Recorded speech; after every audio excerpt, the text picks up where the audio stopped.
Right. I'd like to welcome everybody to the Clarissa Shields and Kozin virtual presser. The fight will take place Saturday, February 5th in the Motorpoint Arena, Cardiff in Wales. It is a 4-fight pay-per-view telecast beginning at 3 p.m. Eastern Time, 12 p.m. Pacific Time, and is headlined by a showdown between star UK middleweight Chris Eubank Jr. and Liam Williams. The pay-per-view is available in the US and Canada through ppv.com and Fight TV, and is carried across all cable, satellite, and telco pay-per-view platforms. In the UK, the fight will be shown live on Sky Sports. I'd like to introduce Dimitri Salita of Salita Promotions. Dimitri, what a fight we have in front of us. Thank you, Dan. It is truly a tremendous fight, and it's a tremendous fight and it's a tremendous event because Clarissa Shields is going to be making her UK debut. We're all planning, obviously, in a row to fight Serrano Marshall, but we know that Emma Kozin is no walk in the park. She's a tough contender. As I look at her Zoom, I see so many belts in the back of her. She's undefeated. She's #1 contender. And just like we have a story about Clarissa and have a lot of fans in the United States, know that Emma Kozin has been a big star in Europe and in her country. And being an undefeated fighter, you cannot take anyone for granted. And I know she's coming to fight. With that being said, Clarissa has left no stone unturned in her preparations. And if you look at her screen, it says gold iPhone. And Clarissa is on a different level. And I believe that with all due respect to Emma Kozin, who's a tremendous fighter, I believe that Clarissa is going to shine and look better than ever before in this very exciting fight. And great fighters when great fighters are faced with stiff competition, they race to the next level. We saw with Clarissa in many of her fights with Christina Hammer, where she just went into a different phase as a fighter and grew that night. And I believe the same thing will happen with Emma Kozin, and it will send a very strong message to Serrano Marshall, who'll know what's coming for her later on in the year. So we are very excited about February 5th. You mentioned them both there. I'd like to introduce Emma Kozin. Emma, fantastic to have you here, and what a massive fight that you're in. Yeah, thank you. First of all, I want to say hello to everyone. Hello to Clarissa and to Dmitri. It's great to be here, and yeah, I got a huge opportunity to fight Clarissa. I want to use that opportunity, of course. I worked hard for the past year, and I know I made a lot of progress, and I want to show it. I'd now like to introduce somebody who probably needs no introduction at all. What many people consider the greatest woman of all time, Clarissa Shields. Clarissa, welcome. Lovely to have you here. What a big fight we have. Yes, it is. Before I start, I just want to thank Boxer and Sky Sports and my promoter, Dimitri Salita, for working with you guys to get this opportunity started. I want to thank Emma for being an opponent and being so prestigious in her record, 21-0, with 11 knockouts, probably the best record that I've fought against. And I just look forward to coming to the UK, returning back to boxing, and just showing why I'm one of the top pound for pound women, and just giving you guys a really great fight. Well, I said it before, but you're widely considered the greatest woman of all time. Is there any chance of you overlooking Emma Kozin whilst chasing the potential Serrano Marshall fight? No, I've never done that. Usually with my fights, we always have somebody who we looking, like we're going forward to. Before I fought against Christina Hammer, it was Hannah Gabriels, right? And I made sure that I focused completely on Hannah Gabriels. And then I focused on Hannah Rankin, and then I fought Christina Hammer. I focused strictly on who's in front of me and who has earned the right to get inside the ring with me. Kozin is my mandatory, so I have a lot of respect for her, and I have trained very, very hard for this camp. Right now, I'm in Vegas, and I even had some training with Floyd Mayweather while I'm here. So I'm not taking Emma Kozin lightly because I know that this is a huge opportunity for her, and she wants the upset. And my job is to let her know, to make sure that she don't get the upset, and that I have a very, very strong performance in the UK. You mentioned there that you were with Floyd Mayweather. We saw you in the camp. Did you get any tips? Do you have any motivation from it? Does it add anything to your performance potentially? Training with Floyd Mayweather has made my confidence. If my confidence wasn't already off the roof, I mean, it's definitely in the sky now. He watched me train, and he's very, very, fond of my skills, fond of my power, and he'll be flying to the UK to actually watch the fight in person. So now I know that I really have to put on a really, really great, show, and just show everyone that if Floyd Mayweather feels that I'm the greatest one of all time, then there's nobody who can disagree. And I'm just going to prove him right, like I've been proving myself right this whole time. A couple of questions for Emma now. Emma, you're fighting in the UK for the first time as a pro. How excited are you to meet the British fans and to put on a good show? Yeah, I've heard that they are great fans, great crowds, and yeah, I can't wait to experience that. And yeah, I'm sure it will be awesome. And that's it. They will look and see the great fight between us two, and yeah, I'm sure they will enjoy it. And all fighters are confident. How confident are you of beating Clarissa Shields? Yeah, well, I've never been prepared as I am right now, and I wouldn't be stepping in the ring with her if I didn't think that I'm capable of beating her. So yeah, I'm pretty confident as I should be. Great. At this point, I think it is a good time to open up for the media Q&A. So I will pass over to Andrew Roberts. And if you are in the waiting room, or if you're here, if you hit the raise your hand button, in be able to see you and call you, and then you'll be able to give your question. So over to you, Andrew. Thanks very much. Excuse me. Thanks very much, Stan. We'll go ahead and get started with Ben Ransom. Ben, please unmute yourself and you can ask your question. That's fantastic. Thanks, Andrew. Hello, everyone. Hi, Clarissa. Hi, Emma. Clarissa, if I could start with you, can you give us a bit of an insight into how your camp has gone up there with the Mayweathers in Las Vegas? If I had to put a word, for this camp, I would just say, uncomfortable. I've made sure that I've gotten out of my comfort zone for this fight. My last boxing match was in March, and I've been doing MMA since March. But it's just like coming back to boxing, I want to make sure that I have my tools and everything. So going to, the Mayweather gym and adding Coach GT to my team has really sharpened up a lot of my tools. And I've even been able to get some altitude training, run some mountains. I'm 26 years old. I'm very, very well accomplished, but I've never ran a mountain in my life. So to run, in 12,000 feet of elevation, and to be able to run 5 miles and still be able to breathe after, to be able to box 10 rounds down here in Vegas, and to even get some pointers from Floyd Mayweather, I feel like I've prepared very, very hard for this fight, and that's why I'll come out victorious. What are you expecting from the UK fans? It will be your first fight in front of them since, I guess, London 2012. I'm expecting them to be very excited to see me. After winning the Olympics 2012, I think when I walked out there, for my gold medal match, it was just an explosive crowd. I think that they have really, really great boxing fans, and they love their boxers, right? So even though I wasn't from the UK, but I did represent the USA well, and it was a lot of fans in the building to see me fight. So I'm excited to come back to the UK to show my skills, to show how I've improved from 2012, and just bring that USA swagger. Emma, can I ask you a question as well? Speaking then of that USA swagger, how do you plan to dethrone Clarissa? Well, I won't show you all the cards I have, but yeah, I'm highly motivated. I want this win. I don't think I ever wanted this as much as I do that. And yeah, with intelligence, focus, and motivation. And do you think you're in the best shape of your life at this point? Yeah. I made a huge progress in the past year. I've been training from 5 to 6 hours a day. And I think I did about 500 rounds of sparring this year. So yeah, I feel great and prepared.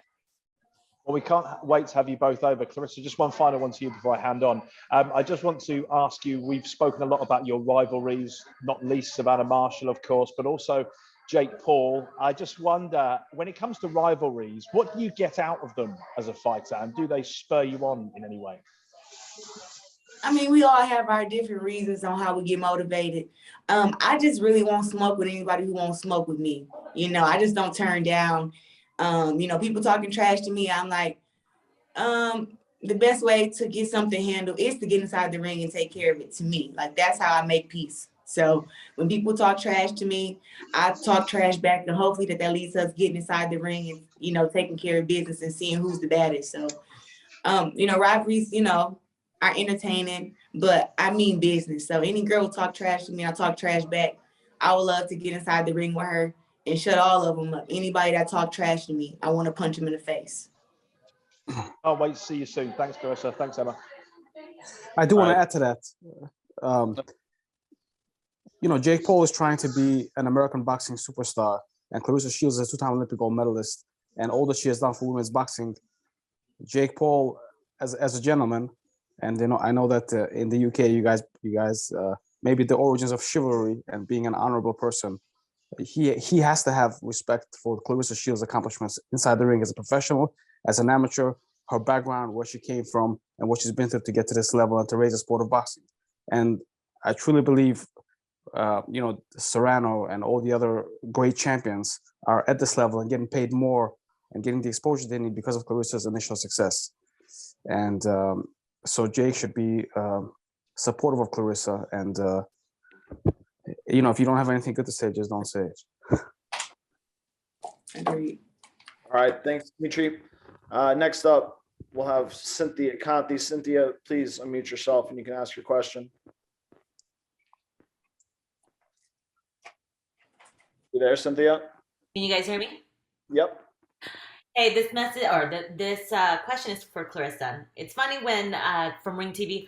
It's funny. I remember speaking to you back, I think, during the last HBO show. I think you were fighting Hannah Gabriels, and we talked about you always fighting on Twitter. I'm like, you can't fight on Twitter because you can't beat everyone. And it's funny now that I see you. You still fight, but your words, you choose your words wisely. Yeah. So I just want to congratulate you on that. Now, Thank you. going into this fight in the UK against Emma, can you, this question is for both you and Emma. What's something that is a great attribute that both of you are going to bring in the ring to each other? You know, for me, I feel like I'm gonna bring that experience. I'm gonna bring their world championship level. You know, Emma is 21-0 with 11 knockouts, but she hasn't fought the people that I fought against in just my 11 fights. She hasn't fought those top tier champions who are champions for 9+ years, who have great records, who, you know, have been champions in multiple weight classes. She hasn't done that. So I think that that's gonna be a bad part. Well, that's going to play bad up in her part. But I've taken on the biggest challenges earlier in my career because I had the skills and the power to do so. I think that when she gets in there with me, she's going to see that experience. She's going to see that, you know, that I've been in here with the top, and that it's just different. You know, when you watch film, you know, you feel a certain way and you feel, oh, you can do this and you can do that. But every time I fought, I brought a different fighter to the ring. You know, I'm not the same fighter who I was when I fought against Hannah Gabriels, Christina Hammer, Marie-Eve DeCare.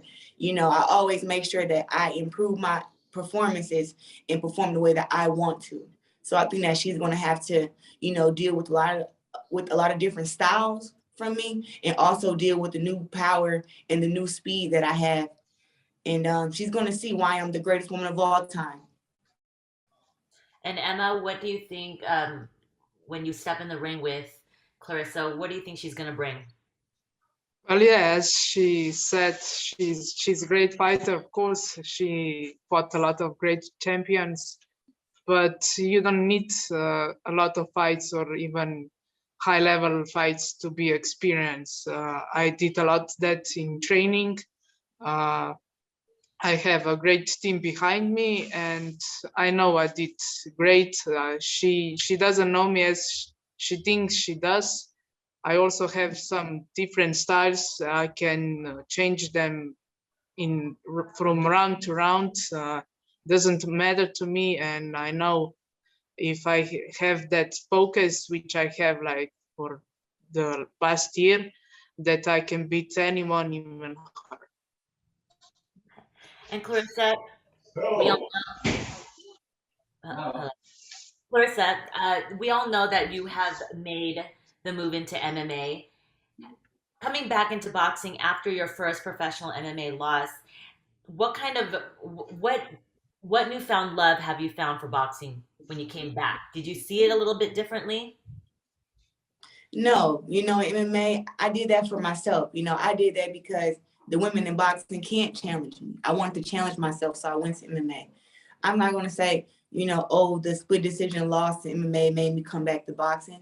I've been doing both at the same time. I fought boxing in March. I had 2 MMA fights, and now I'm fighting again, up in January. February has been postponed so dang much. But it's like, that's the plan, to continue to do MMA, continue to do boxing. And I've never lost my love for boxing. Boxing is my first love, and that's why I'm the greatest at it. I think MMA was something that I had to do for myself. It really wasn't for anybody else, because my promoter didn't want me to do it. My family didn't want me to do it. It was all me. And I think that even my last fight, to not have any amateur experience in MMA, just to turn pro and to be fighting on a large platform as ESPN and being the main event, that it just shows that I'm a different kind of athlete, and that when you're a different kind of athlete, you can do different kind of things. So MMA isn't over, and I'm going to continue in MMA.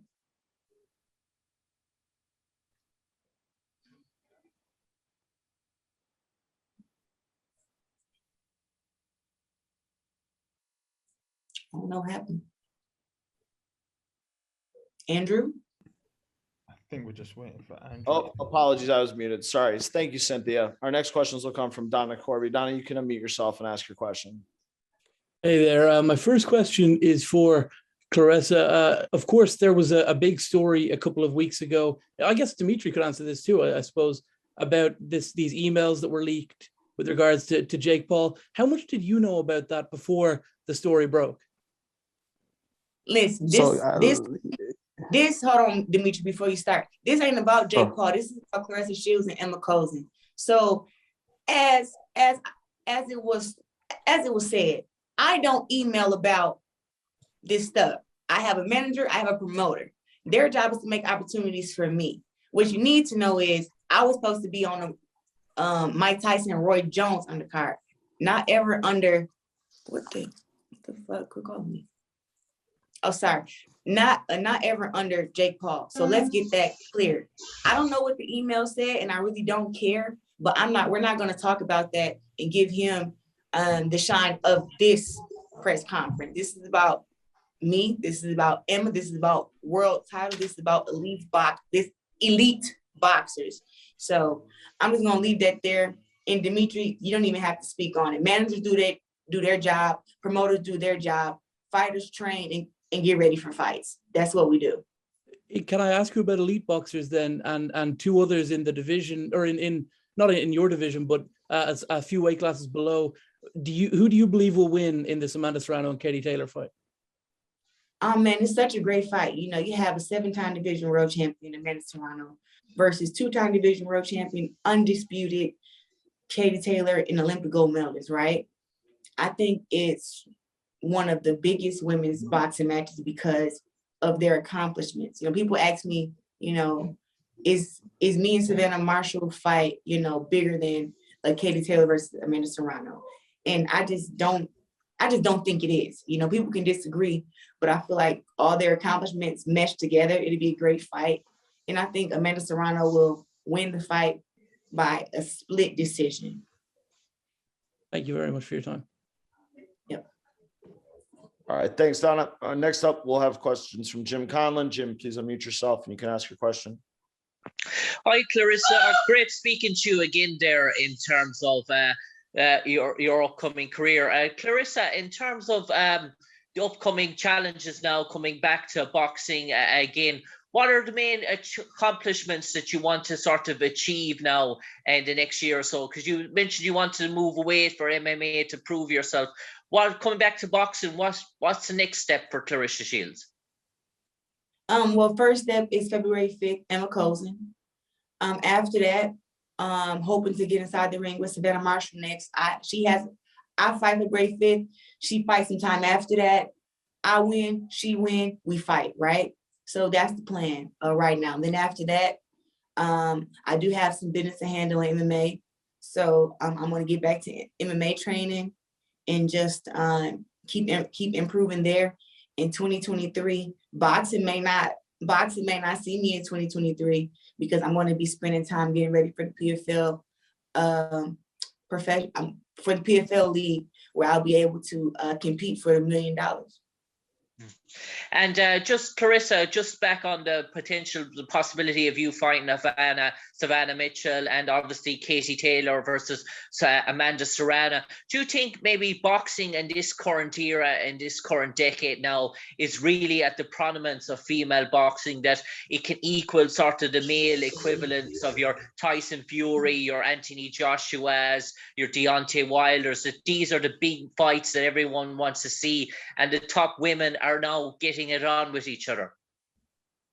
You know, I just think all the networks that's putting on women's boxing now, I think that the right fights are being made. You know, Layla Ali and Ann Wolf never fought each other, but I think up in this era, you're going to get the fights that you want to see. You're going to get the Amanda Serrano versus Katie Taylor. You're going to get the Clarissa Shields versus Savannah Marshall. You know, you're going to get, you know, you got Jessica McCaskill versus Cecilia Brakes, right? So you get those big fights that you want to see.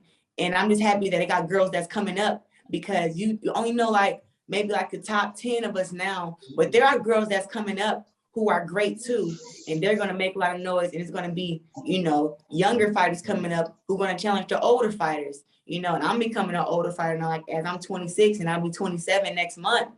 And it's going to be some girls who are 22 and 21 coming off the Olympics who are going to want to challenge me. So it's a lot of, you know, women who are always brave. Doing ready it in front to of the fight. cameras, very brave. Whilst comedians commentate on how it all goes down, heroic. Dating no filter. Tonight at 11 here on Sky.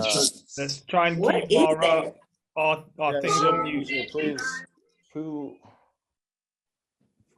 There we go. Golly. I don't know what I was saying, but yeah, women's boxing is on fire right now. You're getting the fights you want. All right. Thanks, Jim. Next up, we'll take questions from October Red. October, please unmute yourself and you can ask your question. Hi there, good afternoon. Good evening, Clarissa. 2 times Olympic gold medalist, 12 times world champion, 3 weight division champion. What an honor it is to speak to you. Clarissa, I want to touch on something that you mentioned in one of your earlier interviews, and it's about your MMA loss and how you dealt with that. It's kind of similar to what AJ said about his loss to Usyk. He said he could only watch it to round 4. And I remember you saying that you didn't want to watch it. As a champion, someone that holds all of those belts, how do you then begin to process a loss and think about coming back, having that champion mindset to still push forward? Well, you know, like with the fight being so close, yeah, that was the disappointment. It wasn't really like the loss, right? Like, you know, I didn't get knocked down. I didn't get submitted, you know. I just went in there and lost a very, very close fight that a lot of people felt like should have went my way, that I should have got the decision. But, you know, at the end of the day, it's still a loss on the MMA record. And, you know, when I watched the fight, only thing I can say is that I was happy to see my improvements, right? From the first fight to my second MMA fight, so many improvements. And that's how I was able to just kind of take it like, you know what, yeah, you know, I lost a very, very close fight, but I still have something to build off of. Like, it wasn't a terrible performance. And me and my team can build, like we can build off of that. And we know what the weaknesses are. We know what my strong points are. We know what we need to work on. And just a little bit more on my part, maybe with the wrestling or with, you know, something would have got me the decision. But I felt like I won the first 2 rounds and Abigail won the last round. So I thought that I won the fight, but you know, just watching it, I'm always telling myself like, I should have done this. I should have done that. But, you know, you kind of just got to leave in the past, you know, focus on what's in front of you and just continue to, you know, chase greatness. And that's what I'm doing right now. All right. Thank you very much for that question. Our next question will come from Suzanne with All-Star Boxing, Women in Boxing. Sorry, Andrew, I want to add to that answer that Clarissa just gave. Sure. So it's a bit of a different comparison with Anthony Joshua losing to Usyk and Clarissa fighting in MMA, because the MMA is a completely different sport. A better comparison would be Michael Jordan after he won the NBA championships, that he went to play baseball, and he had challenges playing baseball because it's a new sport and it's a new game. So the fact that Clarissa lost in MMA has absolutely no impact on her record or her skills as a boxer. She's the best boxer in the world. I feel deserves to be in the men's pound for pound list, and whatever Clarissa will learn on a personal way is great, but it's a different sport. So as it relates to boxing, Clarissa is undefeated, unbeatable, and the accomplished fighter that she is, regardless of what happened in the MMA cage. Agreed. To follow on from that then quickly, Dimitri, it just in relation to the mindset of dealing with a loss and moving forward, with regards to, it doesn't matter what sport it is, it's having the mindset to still push forward and come back and win. Well, I mean, Clarissa, through her life, personal life and professional life, and has shown that she's a fighter through and through, and she overcomes obstacles. And that's why, to me, she's a symbol of strength and really a hero for the people. And sports is just the way that you portray it. And we have a chance to follow her story. You know, when you're at your home, when you play pool and you lose to your friend, you also feel a little bit upset that you lose. But it's not your profession. It's not what you do. So like Michael Jordan was the greatest of all time playing basketball. Then he went to play baseball and he had his challenges because it's a different sport. It's a team sport. There's a ball. You still have to get it in, but it's a different goal. It's a different sport. So while MMA is a combat sport, but you know, can Clarissa go and compete in a judo tournament or in a jiu-jitsu tournament? So it's very similar. It's a different sport, even though there's some similarities because it's one-on-one, but it's a completely different sport. And whatever skills she's shown has absolutely no impact on her boxing career. If anything, it should show the writers and the media and the fans what kind of athlete and what kind of person Clarissa is, that she's pushing herself. And really, through taking this risk, is raising women's sports and women's boxing to the next level, as she has done throughout her career. All right. Thank you for that, Dimitri and October Red. We'll get back to Suzanne. Suzanne, please unmute yourself and you can ask your question. No problem. Thank you both. I'm delighted to speak to you. Something that you've touched on previously is that women are underrepresented, especially in boxing in the media. So I just wanted to know how you think we can, as everyone on this court, improve that for UK and European, US fighters coming through, especially in women. The other thing is around equality in the sport. Do you really think we're there yet? And if not, again, how do we improve it? That could go to either. Emma or you, Clarissa, either. I'm sorry, you gotta repeat the whole question. I thought you were talking to Dimitri. Oh, no problem at all, Clarissa. So it was just around women in media, how we kind of promote it better as UK companies and UK promoters. At the moment, you're quite obviously controversial, you're outspoken, you're confident, you're dominant. Do you think UK boxers are too humble, especially the women as well? Are we too nice? Is that why the women aren't getting the coverage that they need? How do we do it better in the UK and in Europe? You know, I can't say that it matters if you're, humble or if you're, cocky and if that's why you get, more viewers or get more fans. I'll just say that the women at the top are sometimes, I feel like they're scared to speak up about things, that's going on in the sport because of the backlash we may get from, the people in charge, right? And I think that the more that you let the fans, get to know you and get to see you and, get to hear from you and hear your point of view, that's like the fans find that relatable. Like, honestly, Katie is, to me, I think Katie is super, super humble, very, very sweet person. She goes in there and she handles business, but it's like nobody really knows anything about her personally.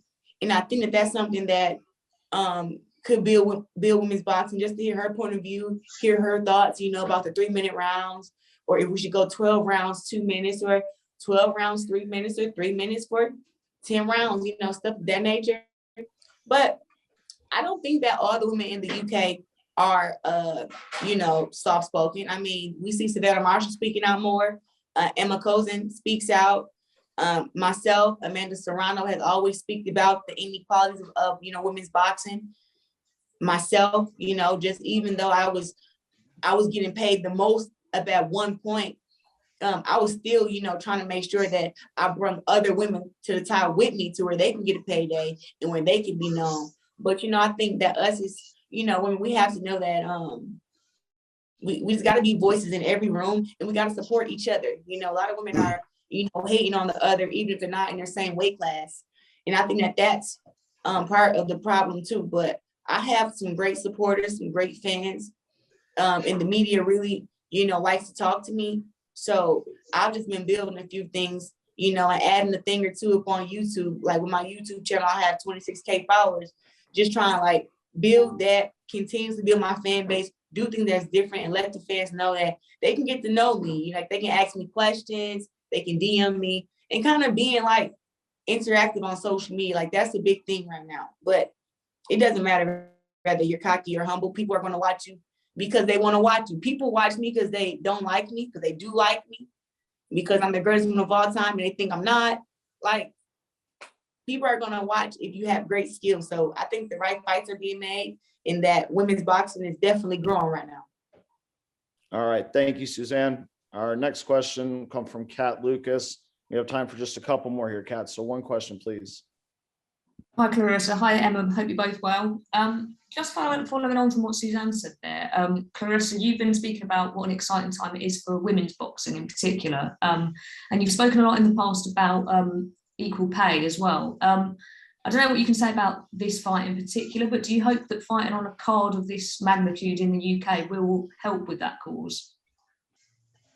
I think fighting on the card of this magnitude will help women's boxing. I mean, Leon Williams and Chris Eubank, they aren't world champions, but they're known worldwide, right? Because of their fights and who they've been inside the ring with. And when you put the women on the undercard, it just gives us, we're going to get some of their fans, and their fans are going to become our fans. And I think that every boxing card should have women on the co-main or like the TV opener, to where they'll be anticipating like the lead up to the big fight. So everybody wants to see the grudge match with Leon Williams and Chris Eubank, including me. So after our fight, me and Emma, I'll be running back to the dressing room, put my clothes on, because I want to see the grudge match between those two guys, because the beef is real. So this is great. And I think that, just one step at a time. And I think that all the women in boxing, Katie, Amanda Serrano, myself, all the girls, who are at the top, Chantel Cameroon, I think that we are all, playing our part in taking the big fights, and even though it's not equal pay yet, we're still making the best fights. And we're going to build our viewership up, and people are still going to want to watch us fight and just, support us. So I think that women's boxing, like I said, is going in the right direction, and definitely fighting on big cards, is a huge thing for women's boxing. Just like the UFC and even the PFL, there's always a woman fighting on the card. Boxing needs to get with the program, and every boxing card needs to have a woman on there. All right. Thank you very much, Kat. Our next question is going to come from Jonathan Nagyov. Jonathan, please unmute yourself and you can ask your question. Hey, this is a question for Clarissa. Going back to your last fight, becoming two-weight undisputed champion, the first male or female, can you just sum up what that achievement meant to you, and do you feel like you got the credit you deserve for that? Well, fighting against Marie-Eve Dicaire was a huge challenge. I was coming off of a year layoff. It was the most stressful time in the year for the whole world, as we went through the pandemic of COVID. But fighting against Marie-Eve Dicaire was definitely worth it. I did what I could do in that fight. I felt a lot of ring rust during that fight. That's why I put more time into this training camp and more sparring and just doing some different things in camp. But I'm the only boxer to make the Guinness World Records in 2022, and that means a lot. Have I gotten the recognition? You always feel like you can get more. People can do more, say more, or whatever. But my accomplishments I make are for me. And if people choose to admire them and choose to, praise me for them, then, thank you to them. But I'm just going to continue to take the biggest fights, and as far as I don't think all the women in boxing, any of us are getting our, the respect that we want just yet. Like, we're getting the respect, but it's still like, it's not equal pay. It's just so much that needs to be done in women's boxing. But like I said, we're all playing our part. And I'm just going to continue to break records and just chase greatness because that's what I want to do. All right, great. Our last question from the press is going to come from Ra Hogan with the Boxing Voice. Ra, please unmute yourself and you can ask a question. Hello. Evening, Clarissa and Emma. Evening. Clarissa, was the motivation for you to try or join MMA because you've been so dominant in your boxing career, obviously just the one defeat, and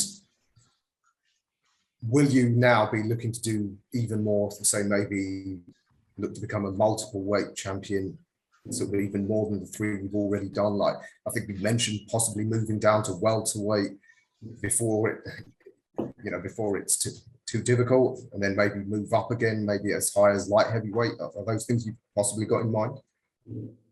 You had said one defeat. You talking about MMA? No, sorry, the one defeat as an amateur.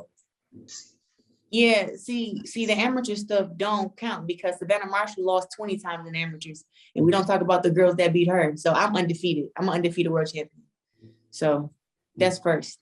And then secondly, with me being an undefeated world champion, being the greatest woman of all time, moving forward, Emma Kozin first. But I have so many things I want to accomplish in boxing. I want to fight 3 to 4 times this year before I start focusing on MMA. And of course, I want to stay undefeated. I think I want to end my career being a 5-time division world champ. I believe that I can fight at 147 and maybe 175. I was thinking about 140, but that's just too little. I think that's too little. So I would like to try my chances at 147 and possibly 175 and become a 5-time division world champion and just fight the best and, make the best fights. Whoever they feel is the best. And near my weight class is 168, 160, 154, 147, 175. I just want to fight the best and just kind of have a great career and make a great life for myself and my future and everything. All right, great. Thank you, Ron. Thank you to all the press that joined us today. That's all we have time for question-wise. I'm going to turn things back over to Dan to get closing comments from Emma and Clarissa. Thank you, Andrew. So I will go to Emma Kozin first. Emma, a lot of media attention, as you can see. Do you have any, closing comments that you want to say to the media, to the fans, or to Clarissa? Yeah, I wish Clarissa good luck with everything, safe travel, and without any injuries. And yeah, I just want to say that I think the world would want to know me after this fight. I will show my best. I will give my best. And yeah, I expect a tough fight, brutal 10 rounds. And yeah, really, I'm so happy for this to be happening. And yeah, I'm really nervous to get in the fight and to do my best and to win. Thank you. Clarissa, you've been here time and time again. Do you have anything that you want to say to Emma? Emma, I don't need your luck. And then secondly, I'm going to destroy you February 5th. And I do know a lot about you, more than you think. I followed your amateur career when you was an amateur, and I followed your pro career. And when we get inside the ring February 5th, I'm going to make you call me the GOAT while we're inside the ring. Tough words. Right. Thank you, everybody, for joining the virtual presser. Tune into the huge fight of championship boxing February 5th at the Motorpoint Arena in Cardiff. We'll see you there.